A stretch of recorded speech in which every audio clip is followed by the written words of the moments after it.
आज या शेतकरी हक्क परिषद या पुण्यामध्ये होत आहे आणि या परिषदेच्या निमित्तानं आजच्या कार्यक्रमाचे अध्यक्ष या देशातील शेतकऱ्यांच्या असंतोषाचे जनक आदरणीय राजू शेट्टी साहेब, त्याचबरोबर या महाराष्ट्राच्या मातीमध्ये शेतकऱ्यांचा रत्न, शेतकऱ्याची समस्या आली त्याच्या प्रत्येकाच्या ओठावर ज्यांचं नाव येते असे आदरणीय बच्चूभाऊ कडू, एकदम अत्यंत अभ्यासू व्यक्तिमत्व असे डॉक्टर अजित नवले साहेब, आमदार कैलास पाटील साहेब, सर्व या ठिकाणी उपस्थित असलेले सन्माननीय व्यासपीठ, तसेच या ठिकाणी जमलेले सर्व ज्येष्ठ नागरिक, महाराष्ट्राच्या कानाकोपऱ्यातून आलेले सर्व पक्षाचे पदाधिकारी, कार्यकर्ते आणि या काळ्या आईच्या कुशीतून हिरवाईचे स्वप्न फुलणारे सर्व शेतकरी शेतमजूर बांधवांनो, खरं तर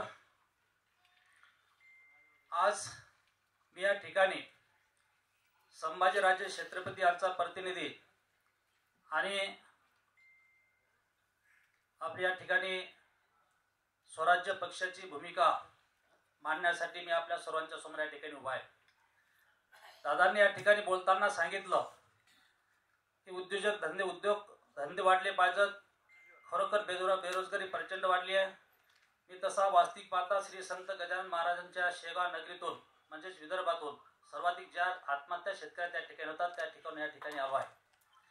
शेतकऱ्याच्या ज्या घरामध्ये आत्महत्या होतात त्यांचा परिवार अक्षरशः जळजळतोय, शेजारी पाजाराचे गावकऱ्याचे मन तुटतात।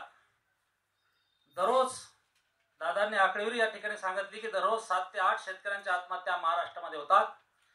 हे सर्व सरकारना लक्षात येते, कळते, दिसते, परंतु यावर उपाययोजना ठोस काय केल्या पाहिजेत त्या मात्र या ठिकाणी होत नाही। आणि म्हणून आजची परिषद ही अत्यंत महत्त्वाची परिषद आहे। या परिषदेमध्ये जे ठराव या ठिकाणी घेतले जातील ते सर्व शेतकऱ्यांच्या आणि मजुरांच्या, सर्व कष्टकऱ्यांच्या हिताचे असतील आणि तेच पूर्ण करण्यासाठी या बच्चू असतील, राजू शेट्टी साहेब असतील, डॉक्टर अजित नवले साहेब असतील, हे जे का आदेश देतील ह्याच्यानंतर तो आदेश अक्षरशः या महाराष्ट्रामध्ये या सरकारला आपल्या शेतकऱ्याच्या, मजुराच्या मागण्या मान्य करून घेण्यासाठी ताकदीने आपल्याला सर्वांना रस्त्यावर यावं लागेल। कारण सरकार हे गेंड्याच्या कातडीचं सरकार आहे, यांना भाषा कळत नाही। बच्चूभाऊंनी सांगितलं की यांना आंदोलनाची भाषा चांगली कळते, म्हणून जे काय या ठिकाणून आपल्याला घरी घेऊन जायचं आहे, जो आदेश या ठिकाणी आपल्याला येईल त्यांना प्रत्येकाने घेऊन आपापल्या भागामध्ये काय सांगतील त्या पद्धतीने आपल्याला मोठी ताकद, शेतकऱ्यांची ताकद काय असते, कष्टकऱ्यांची ताकद काय असते हे आपल्याला त्या ठिकाणी दाखवून द्यायचं आहे।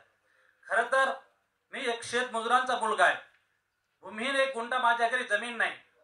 खरं तर अनेक परिवार असे महाराष्ट्रामध्ये आहेत की एखाद्याची आई आजारी पडली, बाप बिमार पडला आणि दवाखान्यामध्ये न्यायची वेळ आली तर आमच्या आईला जर बापानं दवाखान्यामध्ये नेलं, डॉक्टर तपासते, डॉक्टर मेडिकलची चिठ्ठी देते, पण ज्यावेळेस आमचा बाप मेडिकलवर जातो त्यावेळेस मेडिकलवाल्याला म्हणतो की दादा या मेडिकलच्या चिठ्ठीमध्ये जे औषध गोळ्या त्यातल्या अर्धच औषध आम्हाला दे।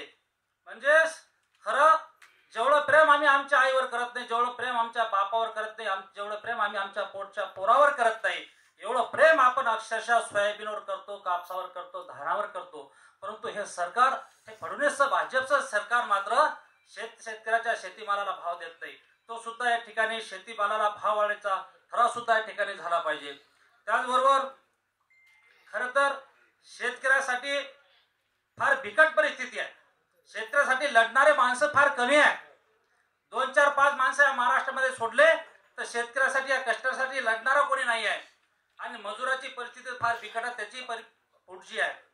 जे शेतात काम करतात, वास्तविक पाहिलं या महाराष्ट्रामध्ये 1,60,00,000 शेतात काम करणारे शेतमजूर आहेत की ज्यांच्या नावाने 7-12 नाही, पण ते दररोज शेतात काम करतात।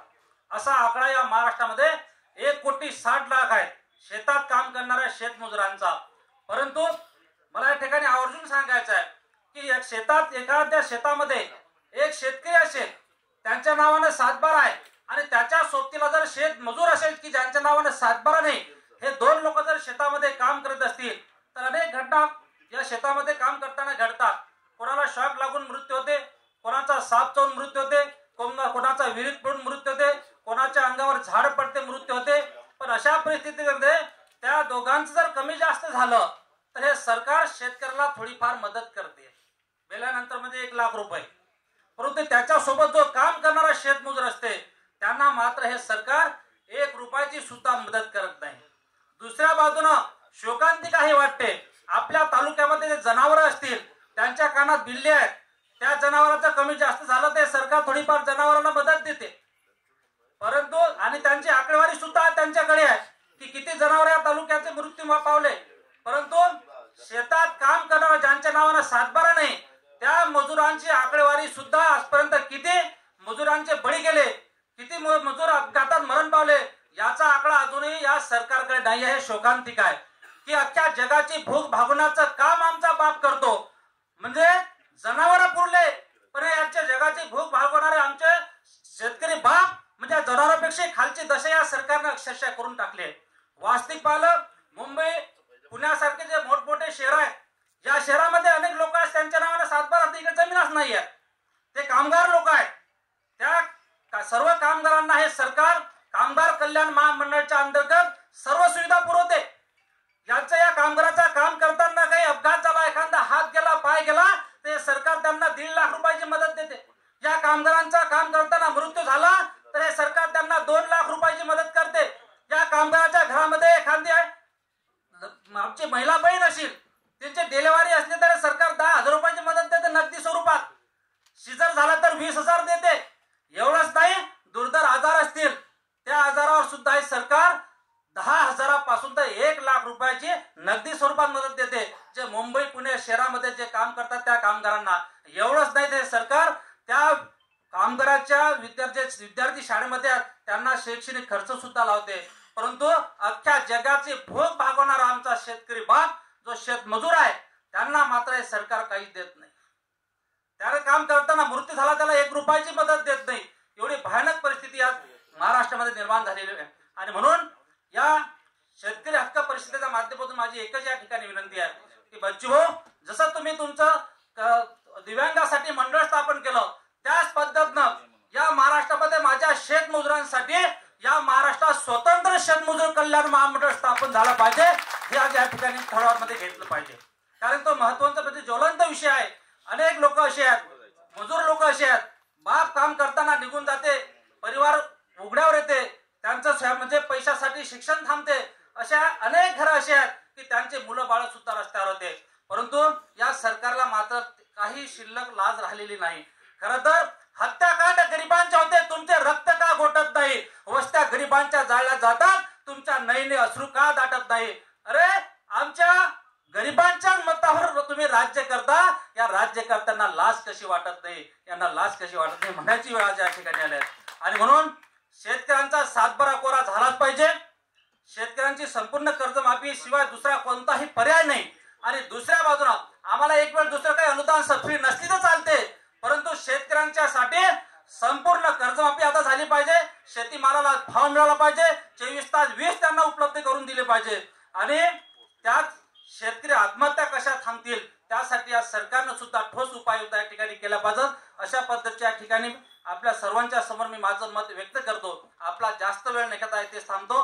धन्यवाद. जय हिंद, जय महाराष्ट्र.